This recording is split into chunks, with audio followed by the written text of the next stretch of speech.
Visiting Minami. Osaka is known as a comedy town. Many comedians train in Osaka, and Yes FM's satellite studio is next to Namba Grand Kagetsu, the largest comedy hall in the country. Osaka residents have a distinct banter with big reactions and a punchline to their conversation.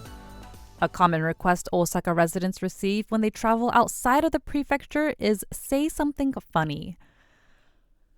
Comedy is a large part of Osaka's culture. Its history goes all the way back to the Edo period that took place from the 17th century to the 19th century. The Edo period is when enge started. Enge is entertainment for the people, not just for royalty and special occasions. Performances would take place outdoors or inside of a theater in busy cities like Osaka. One popular form of enge was rakugo, where one person tells a story that ends with a punchline. Osaka has its own distinct rakugo style called kamigata rakugo that utilize loud noises to draw in more people. Tactics include telling funnier stories to make people laugh and use props like wooden mallets to bang against the table and draw people's attention. During the Edo period, Dotonbori was like Broadway, with a high concentration of the most prominent enge theaters in the country. Time skip to the current time, Osaka is home to many comedy theaters. What's interesting, though, is that a lot of the history I just explained, the same can be said for Tokyo. Tokyo had a booming enge scene during the Edo period. It also had its own style of rakugo called Edo rakugo. This style focused less on comedy and didn't use any of the noise-making props found in Osaka. Tokyo also had enge theaters, and today it has more comedy theaters than Osaka. So how come comedy is a large part of Osaka's culture but not Tokyo? We can already see the difference from the rakugo in the Edo period. According to Kansai University professor Kazuo Ura, part of this can be credited to the difference in urban development during the Edo period.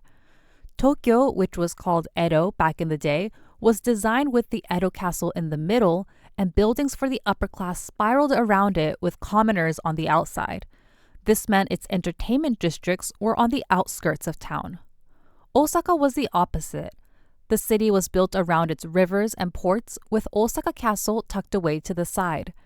Entertainment, work, and residential areas mixed in Osaka, as opposed to Edo, where these spaces were divided with politics in the middle and entertainment off to the side. Comedy and entertainment was more of a daily occurrence in Osaka. Another Kansai University professor, Hiroshi Inoue, credits Osaka's Edo period urban development to the way we talk.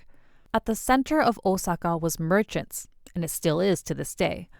As a businessman, you need to be a smooth talker, so merchants would use humor to build connections and ease the tension that arises from the competitive world of business.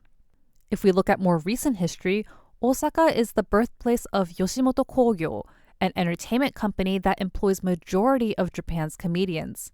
During the 80s, Yoshimoto founded an entertainment school and trained many of Japan's most influential comedians. Yoshimoto's rival company, Shochiku Geino, is also from Osaka. Shochiku also birthed many big-name comedians from its training school.